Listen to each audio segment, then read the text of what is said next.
There are over 100 shoot-'em-ups on the PC Engine, roughly around 15% of the system's library. Out of all of those shoot-'em-ups, there's nothing else quite like Mr. Heli. It's a game that takes a radically different approach to the shoot-'em-up genre.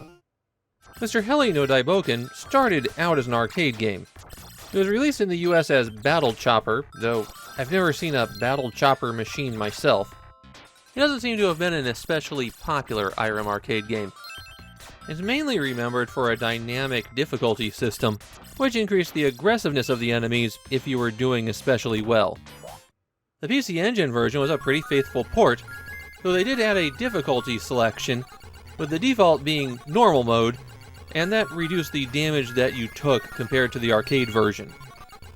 The plot of Mr. Heli no Daibouken is that Maddie the Mad Scientist wants to destroy the world. That seems like a bad idea to you, since you live there. So you get into your super attack helicopter, Mr. Heli, and set out to put a stop to this. Mr. Heli no Daibouken features 6 stages, and they are fairly long levels. The stages wind up being divided roughly in half. First, you go through the stage environment. Then you fight a mini-boss who has their own arena, so it's really more just a boss. Once you defeat it, you'll go into an underground area where you have to shoot through a door in the dark, then navigate some passages where enemies are drilling through walls at you, before you reach the actual boss, who will be especially large and especially mean. Naturally, there are power-ups to help you in Mr. Heli no Daibouken, but they don't just give them away for nothing. Instead, you have to uncover the panels for them and purchase the individual power-ups. You get money to buy them by picking up crystals. The crystals are mostly hidden inside destructible terrain, but there are some special things you can do to make them drop. The small crystals are worth 20, the large crystals are worth 100, and the giant crystals are worth 500. If a crystal is embedded in something, it will fall when you shoot it out, and if one of the larger crystals strikes the ground, it explodes into 4 smaller fragments. Those of you good at math will realize that the smaller version for each crystal is worth 1/5 of the large crystal, so you're losing 20% of your money if a big crystal hits the ground. For power-ups that you can purchase, there are 3 weapon types, health refills, and a force field. There are no speed-ups, even though Mr. Heli moves particularly slowly. You just have to live with how pokey it is. For the weapon pickups, each of your 3 weapons can be upgraded twice, but you can't purchase from those panels multiple times. So to fully power up your main gun, for example, it'll cost you $400 to go from level 1 to level 2, then you'll have to wait until you find another panel, at which point it'll cost you another $400 to go from level 2 to level 3. Weapons can get powered down by running into the enemies that look like outlines of Mr. Heli, but these are few and far between. Leveling up your forward gun first gives you a double shot, and then the next time it gives you a 5-way shot that converges at a point just in front of you and then spreads back out again. You fire this gun with button 2, and button 1 launches a missile out of the top of Mr. Heli. Upgrading the missile once will let you fire 3 of these, and they gain a homing effect, and then upgrading again will let you fire 5 missiles simultaneously. If you're on the ground and press down in button 1, then you'll drop a bomb, and these are the least essential power-ups, since getting 1 additional one will make the explosions bigger and let you launch a few more, and collecting a second one will just add a few more bombs. The bombs are an effective weapon if they ever hit anything, but because you have to be standing on the ground, they're typically a poor choice to use. Mainly, you'll blow up bricks with them. The force field surrounds Mr. Heli and will protect you from incoming enemy bullets, and it'll go from blue to yellow to red before it fades away entirely.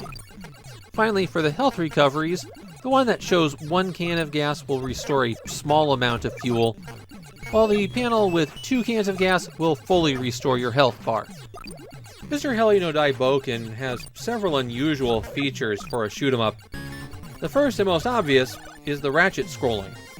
While there are auto-scrolling segments, in most of the game you control when the screen scrolls. It just won't scroll backwards. So you can go slow collecting all of the crystals, just remember that you are on a time limit. The second notable thing is that there's no damage from colliding with terrain. In fact, it's very useful to collide Mr. Heli with terrain, since it will help you clear out those last few bricks. There's also a ton of secrets and bonuses on stages, like how you can land and then bomb a volcano in order to temporarily plug it up, and also get some crystals. You can also just plow right through this wall for a big crystal. You also have the ability to shoot down many of the bullets that are coming at you. If a shot is larger than a dot, then there's a good chance that you can shoot it out of the sky. Mr. Heli no Daibouken is known for being extremely difficult, particularly the boss on the second stage. I was stuck there myself for most of my playtime, until I found a pattern that neutered him. That second boss is an enormous wall for people, due to how large it is, how you'll die almost instantaneously if you touch it, and how slow Mr. Heli is when it comes to getting out of the way. By default, you have 3 credits with which to beat Mr. Heli. Each credit gives you 3 lives, and when you die you go back to a checkpoint with no weapon upgrades and no money. This isn't too bad on the earlier stages where the difficulty also drops, but on later stages there's just not enough money or power-ups to get you prepared for the boss. If you want more than the 2 continues, then at the difficulty selection you can press 1, 2, 2, 1 and select, and that will let you turn the credits up to 99. The PC Engine port of Mr. Heli no Daibouken is pretty well regarded in Japan. Okay, maybe well regarded isn't quite the right phrase. It's more that I found quite a few people saying that they liked the game, and an equal number of people saying they couldn't beat the Stage 2 boss. My own feelings on Mr. Heli no Daibouken are that I wish I liked it more than I do. There's a lot of creative ideas here, and there's no other shoot 'em up on the PC Engine quite like it. But I don't care for how slow Mr. Heli is, and it just gets worse with the slowdowns when there's too many bullets on screen. The fact that you only have your starting weapons didn't help either. I don't hate Mr. Heli no Daibouken, but it's also not a game that I really want to revisit.